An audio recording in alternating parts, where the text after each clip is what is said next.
Saviez-vous que plus de 70% des gens admettent avoir été embarrassés au moins une fois dans leur vie? L'embarras ne se limite pas à des blessures émotionnelles, il peut aussi réduire la confiance en soi et l'estime de soi. Certaines études montrent même que cela fait partie des raisons principales pour lesquelles les gens éprouvent des difficultés avec l'anxiété dans des situations sociales. Lorsque nous nous retrouvons dans de telles situations, la plupart d'entre nous soit restent figés, soit, pire encore, réagissent de manière excessive et regrettent après coup. Mais si je vous disais qu'il existe des façons de réagir qui peuvent totalement changer la donne? Une réponse qui non seulement éteint l'embarras, mais protège votre dignité et vous permet même de gagner le respect des autres. L'embarras est quelque chose que nous avons tous vécu au moins une fois dans notre vie, et soyons honnêtes, ce n'est jamais une sensation agréable. Que ce soit une remarque sarcastique sur votre travail, un ami qui s'amuse avec vos histoires personnelles, ou même des inconnus qui se moquent de vous sur Internet, ces moments peuvent profondément nous blesser. Et soyons francs, personne ne nous a appris comment gérer de telles situations correctement. On nous conseille souvent de laisser tomber ou de nous défendre. Mais qu'est-ce que cela veut réellement dire? Laisser tomber peut vous faire sentir insignifiant, tandis que se défendre peut facilement faire déraper la situation et l'aggraver. Alors voici le défi, comment éteindre l'embarras d'une manière calme, posée et, en même temps, efficace? C'est ce que nous allons explorer dans cette vidéo. Nous découvrirons quelques astuces efficaces et des techniques psychologiques inspirées de la sagesse intemporelle de la philosophie stoïcienne. Ces stratégies non seulement vous aideront à faire face à l'embarras de manière calme, mais vous permettront également de gagner le respect des autres. Et croyez-moi, à la fin de cette vidéo, vous serez prêt à affronter tout ce que la vie vous réserve. Avant de commencer, n'oubliez pas de vous abonner et d'activer la cloche de notification pour ne manquer aucune de nos vidéos intéressantes. Psychologie de l'embarras. Pourquoi les gens embarrassent les autres? C'est une question que tout le monde s'est posée après avoir subi une remarque acerbe ou un regard moqueur. En apparence, vous pourriez penser que ces attaques visent directement vous, vos actions, votre personnalité, ou les défauts que les autres perçoivent, mais en réalité, l'embarras a rarement à voir avec vous et beaucoup plus avec la personne qui vous embarrasse. En fait, l'embarras est un jeu de pouvoir. C'est une tactique que certaines personnes utilisent pour affirmer leur statut social ou pour se sentir supérieur dans l'instant.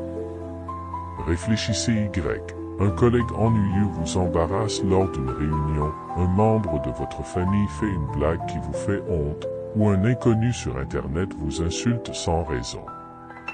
Ces comportements proviennent souvent du désir de s'élever dans l'estime des autres, de paraître plus intelligent, plus talentueux ou plus digne aux yeux des autres. Vous constaterez que ce comportement ne découle que rarement d'une véritable force. En réalité, il est souvent motivé par l'insécurité. Les personnes qui embarrassent les autres sont souvent en lutte avec leurs propres peurs, doutes et instabilité. Leurs insultes ne sont qu'un masque, qu'une manière de détourner l'attention de leurs blessures intérieures en mettant quelqu'un d'autre dans une situation embarrassante. Quand ils vous font vous sentir insignifiant, ils se mentent à eux-mêmes en pensant qu'ils sont plus grands. Réfléchissez, avez-vous déjà remarqué que les personnes vraiment confiantes et équilibrées ont rarement besoin d'embarrasser les autres?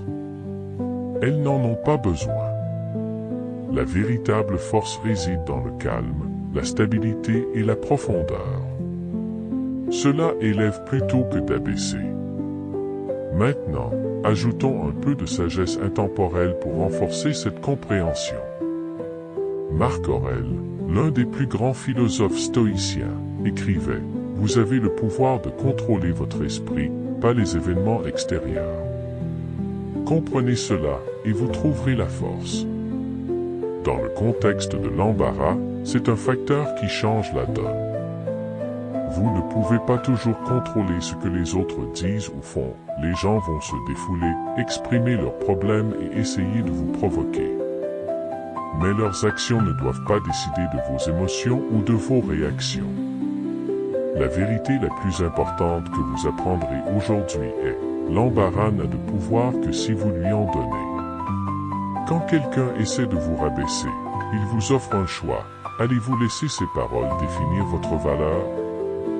Ou allez-vous voir son comportement pour ce qu'il est réellement, un signe de ses propres luttes intérieures et non de votre valeur? Le stoïcisme nous enseigne que, bien que nous ne puissions pas changer les événements extérieurs, nous pouvons maîtriser notre monde intérieur. La façon dont vous percevez la situation, comment vous la gérez et comment vous réagissez, tout cela est sous votre contrôle. Et dans ce contrôle réside votre force. Alors, la prochaine fois que quelqu'un essaie de vous embarrasser, prenez une grande respiration et rappelez-vous ceci. Leur comportement en dit long sur eux et rien sur vous. Mais votre réponse en dira long sur votre force, votre dignité et votre capacité à gagner le respect des autres. Technique du regard calme. Imaginez que vous êtes à un dîner familial, entouré de visages familiers, quand quelqu'un fait une remarque acerbe directement à votre sujet. C'est une phrase subtile, mais vous savez qu'elle a pour but de vous blesser. Tous les regards dans la pièce sont tournés vers vous, attendant votre réaction. Maintenant, vous avez un choix, vous pouvez participer à une joute verbale, répondre avec une réplique cinglante, et c'est le point clé, vous pouvez rester calme, inébranlable et maintenir un regard fixe. C'est le fondement de la technique du regard calme. Cela peut sembler simple, voire insignifiant, mais son impact est extrêmement puissant.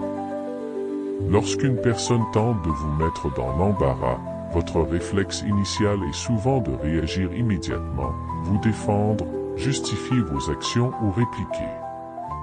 Mais en agissant ainsi, vous leur donnez involontairement du pouvoir, ils ont réussi à vous entraîner dans leur jeu. Mais voici le secret, le langage corporel en dit souvent plus que les mots eux-mêmes. Votre posture, votre expression et votre regard peuvent transmettre un message puissant sans qu'aucun mot ne soit prononcé. Lorsque quelqu'un vous offense ou vous met dans l'embarras, au lieu de réagir avec colère ou confusion, maintenez votre regard calme et ferme. Ne bougez pas. Ne quittez pas des yeux la personne. Ne reculez pas.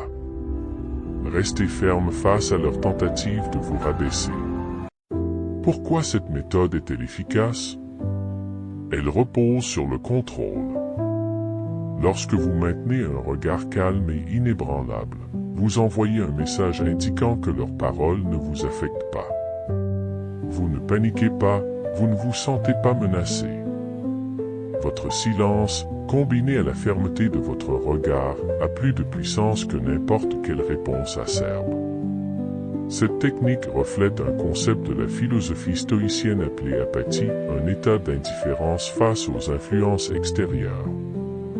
Comme l'a écrit Marcus Aurelius, le bonheur de votre vie dépend de la qualité de vos pensées. En maintenant votre calme et votre stabilité face aux insultes, vous renforcez votre paix intérieure et protégez votre état émotionnel des turbulences créées par les autres. Application pratique. Imaginez que vous êtes lors d'un dîner en famille, un endroit où chacun a ses opinions et où la tension flotte toujours quelque part.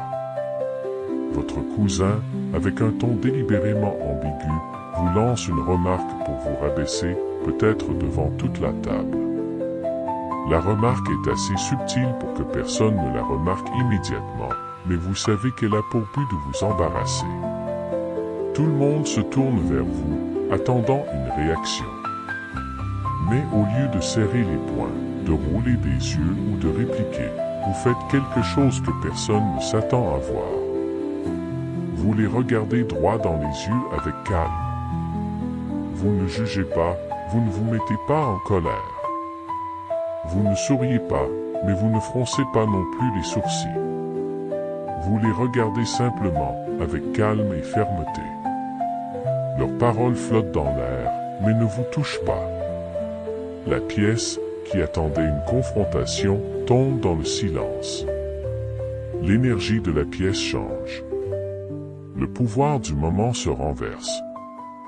Vous avez repris le contrôle. Comment pratiquer la technique du regard calme?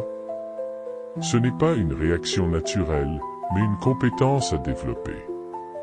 Commencez dans de petites situations, sans trop de conflits, par exemple, lorsque qu'un collègue fait une remarque dévalorisante ou lors d'une conversation banale. Lorsque quelqu'un dit quelque chose de négatif ou de critique, maintenez un regard calme au lieu de réagir précipitamment. Au fil du temps, cela deviendra un réflexe et la confiance dans votre capacité à gérer les situations embarrassantes grandira. N'oubliez pas que le regard calme ne signifie pas l'absence d'émotion. Cela signifie maîtriser votre état émotionnel afin que personne ne puisse le manipuler. Ainsi, vous reprenez le contrôle, et l'embarras que vous avez ressenti se retourne contre celui qui l'a provoqué.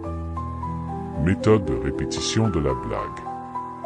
Cette méthode peut sembler incroyablement simple. Lorsque quelqu'un fait une blague pour vous embarrasser, au lieu de paraître contrarié ou de réagir défensivement, demandez-lui de répéter cette blague. Cela semble contre-intuitif, n'est-ce pas? Pourquoi voudriez-vous insister sur une remarque blessante? La force de cette méthode réside dans votre capacité à changer la dynamique. Lorsque quelqu'un essaie de vous humilier avec une blague, ils attendent généralement une réaction. Ils veulent vous voir gêner, rire nerveusement ou vous défendre. Mais lorsque vous demandez calmement qu'ils répètent, vous non seulement neutralisez la blague, mais vous obligez aussi les autres à se rendre compte de l'inapproprié de leurs paroles. Pourquoi cela fonctionne-t-il? Réfléchissez un instant, lorsque quelqu'un doit répéter une blague, surtout une qui est offensante, il est forcé de confronter l'absurdité de ses propres paroles. Soudainement, la blague perd sa piquant. Elle n'est plus une remarque amusante qui vous rabaisse, mais un moment gênant qui met en évidence le manque de tact de celui qui parle. Laissez-moi vous donner un exemple. Une fois, lors d'une rencontre entre amis, un ami pensait que ce serait amusant de raconter une histoire embarrassante à propos de moi, datant de plusieurs années. Ils éclatent de rire, tout le monde rit aussi, et clairement, ils attendaient ma réaction. C'était une situation typique, une histoire drôle, mais qui nuait à mon honneur devant les autres. Je pouvais faire semblant d'être gêné ou en colère, mais au lieu de cela, je dis calmement, « Ah, c'est intéressant. Tu peux répéter ça? Je ne suis pas sûr d'avoir bien entendu. » Au début, ils hésitent. La pièce devient soudainement plus silencieuse. Puis ils répètent l'histoire, mais cette fois, elle n'est plus drôle. Les rires s'estompent. L'atmosphère devient gênante. Au lieu que l'attention soit dirigée vers moi, elle se tourne vers celui qui raconte l'histoire.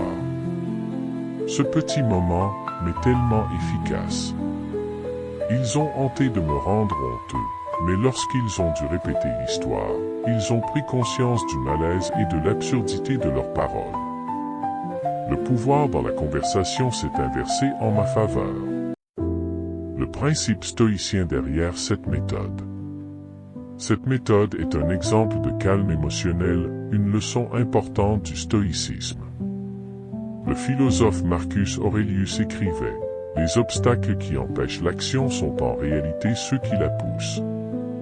Ce qui se trouve sur le chemin est le chemin. » En demandant à quelqu'un de répéter la blague, vous transformez une tentative de vous humilier en une occasion de montrer votre maîtrise émotionnelle. Vous ne laissez pas vos émotions être manipulées par autrui. Plutôt que de réagir de la manière qu'ils attendent, avec frustration, honte, vous les obligez à confronter la véritable nature de leurs paroles. Effet secondaire, révélez l'absurdité de l'insulte. Plus vous demandez à quelqu'un de répéter une blague, plus les personnes dans la pièce se rendront compte que la blague est en réalité ennuyeuse, insignifiante ou même grossière. Au lieu que vous deveniez le centre de l'embarras, c'est la personne qui a fait la blague qui devient la cible de l'examen. Bien sûr, il est important de ne pas paraître sarcastique ou provocateur. Votre objectif n'est pas d'aggraver la situation, mais de la désamorcer intelligemment. Veillez à la manière dont vous demandez à répéter la remarque. Gardez un ton neutre. Adoptez un langage corporel détendu. Affichez une expression calme, ni moqueuse ni contrariée. De cette façon, ce sont leurs paroles qui se retourneront contre eux. Comment pratiquer cette méthode? Tout comme la technique du regard calme, la méthode de la répétition de la blague nécessite de l'entraînement. Commencez dans des situations petites. Lorsque quelqu'un fait une remarque moqueuse à votre sujet, demandez calmement qu'il la répète. Observez comment ils réagissent. Se sent-il gêné? La remarque perd-elle de son pouvoir? Continuez à pratiquer. Plus vous utilisez cette méthode, plus vous gagnerez en confiance et en maîtrise de la situation. La technique du changement de sujet avec une question neutre. Cette méthode est une stratégie puissante qui vous aide à détourner la conversation des insultes sans confrontation directe. Plutôt que de répondre ou de montrer que cela vous dérange, vous introduisez soudainement un sujet complètement non lié, quelque chose de neutre et positif, qui oblige les autres à participer ou à rester dans un silence gêné. Par exemple, vous êtes à un dîner et quelqu'un fait une remarque sur votre apparence ou votre travail. Plutôt que de réagir, vous demandez gentiment, au fait, est-ce que quelqu'un a déjà testé le nouveau restaurant italien en ville? On dit que la nourriture est délicieuse. Que se passe-t-il ensuite? Le centre de la conversation change. L'autre personne doit choisir, continuer à attaquer, ce qui sera ridicule, ou suivre la nouvelle direction. Vous échappez à la situation négative sans confrontation. Pourquoi cette méthode est-elle efficace? Désarmer l'agresseur. Ils veulent attirer l'attention sur leurs remarques, mais vous ne leur donnez pas cette chance. Le changement soudain les empêche de continuer à insulter sans paraître déplacé. Maintenir le contrôle.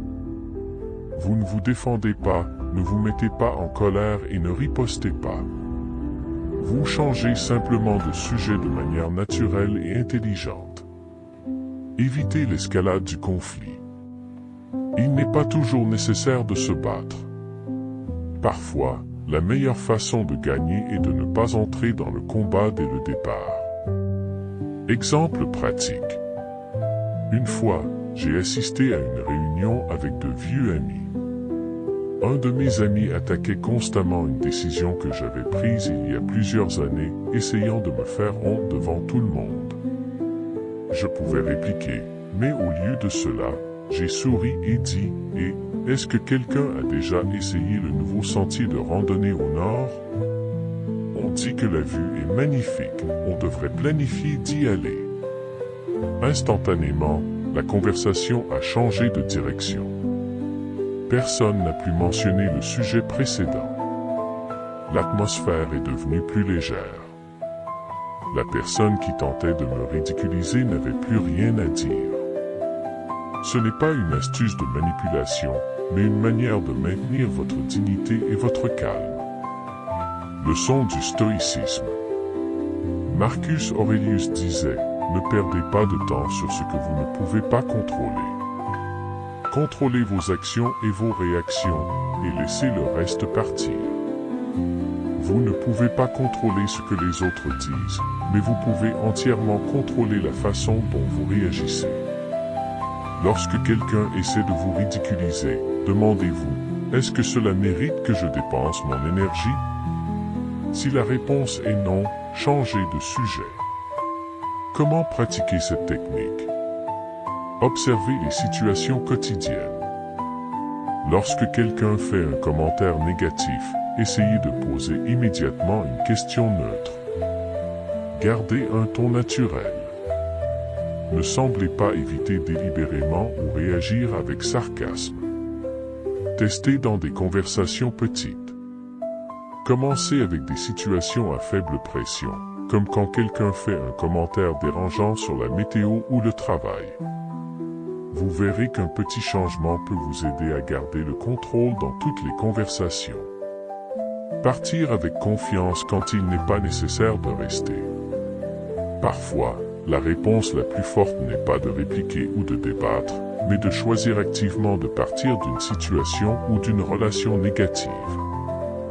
Lorsque vous décidez de ne pas rester dans un environnement plein d'insultes ou de manque de respect, vous reprenez le contrôle de vos émotions et de votre esprit. Vous ne laissez pas les paroles ou actions des autres influencer vos émotions. Vous n'avez pas besoin de la permission de quiconque pour protéger votre estime de soi et votre valeur personnelle. Vous n'avez pas besoin d'expliquer ou de vous excuser pour avoir choisi ce qui est le mieux pour vous. Histoire réelle, apprendre à partir. J'avais un ami proche, mais il me rabaissait constamment devant les autres. Ses remarques étaient subtiles mais fréquentes, et petit à petit, cela me rendait moins confiant. J'ai essayé d'endurer en espérant que cette relation changerait, mais un jour, lors d'une réunion, il a fait une remarque particulièrement acerbe. Cette fois, au lieu de rester là à souffrir, j'ai décidé de me lever, de demander la permission et de partir. Pas de débat. Pas de réaction en colère. Pas d'explication. À ce moment-là, j'ai ressenti une immense liberté. Ce n'était pas parce que j'abandonnais cette amitié, mais parce que j'avais choisi de protéger mon estime de soi plutôt que de rester à subir le manque de respect. Pourquoi partir est un choix fort. 1. Vous envoyez un message clair. En partant, vous ne permettez pas à l'autre de continuer à vous rabaisser. Vous montrez que vous ne devez pas tolérer l'insulte simplement par politesse. 2. Vous reprenez le contrôle. Plutôt que de laisser l'autre décider de vos émotions, vous décidez ce qui mérite votre attention. Vous n'avez pas besoin de participer à une dispute ou d'expliquer quoi que ce soit. 3. Vous protégez votre tranquillité d'esprit. Un environnement toxique épuise votre énergie et vous fait vous sentir inférieur ou blessé.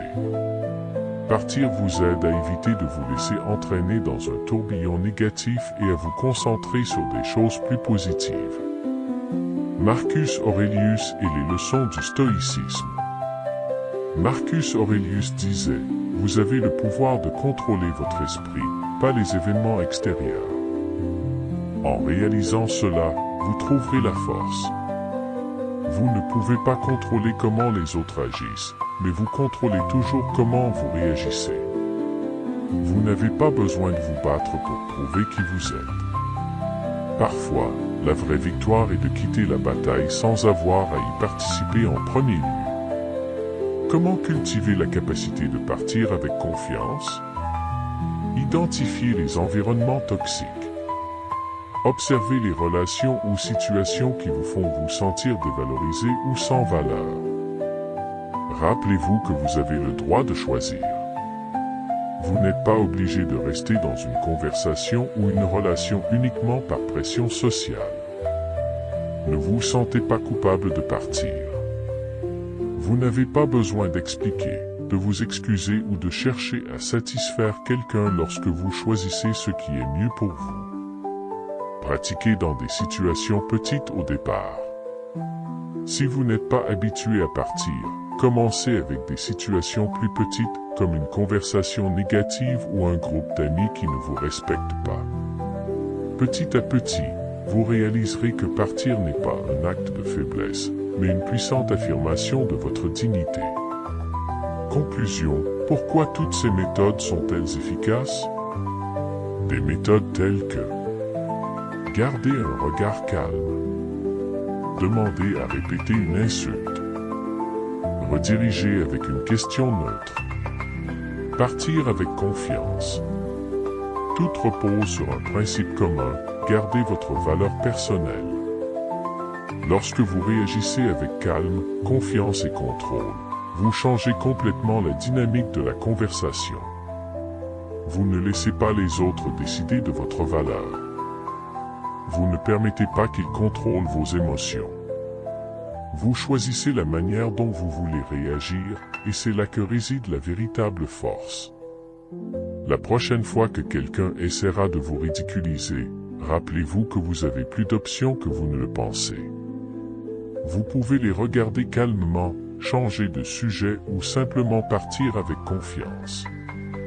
Au final, vous êtes la seule personne à avoir le pouvoir de décider de vos émotions et de votre valeur. Maîtriser ses émotions, comment réagir à l'humiliation de manière puissante. L'humiliation n'a de pouvoir sur vous que si vous lui en donnez. Personne ne peut contrôler le comportement des autres. Mais nous avons le pouvoir total de décider comment réagir. Marcus Aurelius disait, « Vous avez le pouvoir de contrôler votre esprit, pas les événements extérieurs. » Reconnaître cela, et vous trouverez la force. C'est le cœur de la liberté intérieure. Nous ne pouvons pas changer les autres, mais nous pouvons changer nos propres réactions. Pourquoi le contrôle intérieur est-il la clé? Beaucoup de gens essaient de forcer les autres à les respecter, mais c'est un effort vain et épuisant. La vérité est, le respect n'est pas quelque chose que l'on demande, c'est quelque chose que l'on montre par nos actions. Lorsque nous répondons à l'humiliation avec calme, contrôle et des frontières claires, nous ne nous protégeons pas seulement du malaise immédiat, mais nous envoyons aussi un message puissant. Je ne permets à personne de contrôler mes émotions. Cela ne consiste pas seulement à éviter l'insulte, mais aussi à rétablir l'équilibre de notre estime de soi. Plutôt que de confronter directement l'attaquant, vous choisissez la voie supérieure, celle du contrôle et de la force intérieure. C'est là la différence entre une réaction impulsive et une réaction pleine de pouvoir. Techniques efficaces pour réagir à l'humiliation. 1. Le calme est la réponse la plus forte. Au lieu de montrer de la colère ou de la confusion, gardez un regard calme, un léger sourire ou un silence significatif. Cela désoriente l'attaquant, car il attend une réaction négative, mais vous refusez de lui donner ce pouvoir. La psychologie montre que celui qui contrôle ses émotions est celui qui gagne véritablement. 2. Redirigez la conversation. Si quelqu'un tente de vous humilier, redirigez immédiatement la conversation vers un sujet neutre ou positif. Par exemple, au fait, quelqu'un a-t-il essayé le nouveau restaurant italien? On dit que la nourriture y est excellente. Cette approche fait dévier la conversation et oblige l'autre à choisir. Soit il continue de se sentir embarrassé et gêné. Soit il change de sujet, celui que vous avez introduit. Résultat? Vous reprenez intelligemment le contrôle de la conversation sans entrer dans un débat. 3. Lorsque nécessaire, partez avec confiance. Parfois, la réponse la plus forte n'est pas d'affronter l'autre, mais de partir. Pas parce que vous avez peur, mais parce que vous vous respectez trop pour perdre votre énergie dans des choses futiles. Lorsque vous choisissez de partir, vous dites « Je n'ai pas besoin d'être ici pour prouver quoi que ce soit. Je connais ma valeur. » L'estime de soi n'a pas besoin d'être prouvée par des mots. Elle se manifeste dans ce que vous ne tolérez plus. Pourquoi ces méthodes sont-elles efficaces? Parce qu'elles changent complètement la dynamique du respect.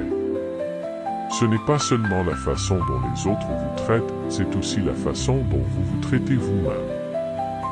Lorsque vous réagissez avec calme, confiance et contrôle, vous envoyez un message « Je ne suis pas facilement perturbé. Je suis plus fort que cela. » Le respect ne vient pas du fait de confronter chaque insulte. Il vient du fait que vous contrôlez vous-même. Lorsque vous contrôlez vos réactions, vous reprenez le pouvoir. Et lorsque vous le faites de manière continue, vous devenez une personne que personne ne peut facilement rabaisser. Résumé des leçons importantes. L'humiliation n'a de pouvoir que si vous lui en donnez. Réagir calmement est la réponse la plus forte. Rediriger la conversation pour reprendre le contrôle. Lorsque nécessaire, partez avec confiance. Vous n'avez pas besoin de vous battre pour prouver votre valeur. Votre valeur réside déjà dans votre comportement. Rappelez-vous, vous ne pouvez pas contrôler les actions des autres, mais vous pouvez toujours contrôler comment vous réagissez. Avez-vous déjà été confronté à l'humiliation? Comment l'avez-vous géré? Partagez votre histoire ci-dessous, peut-être qu'elle pourra inspirer d'autres personnes. N'oubliez pas de suivre pour continuer à apprendre et à vous développer. Le voyage pour devenir la meilleure version de vous-même commence dès aujourd'hui.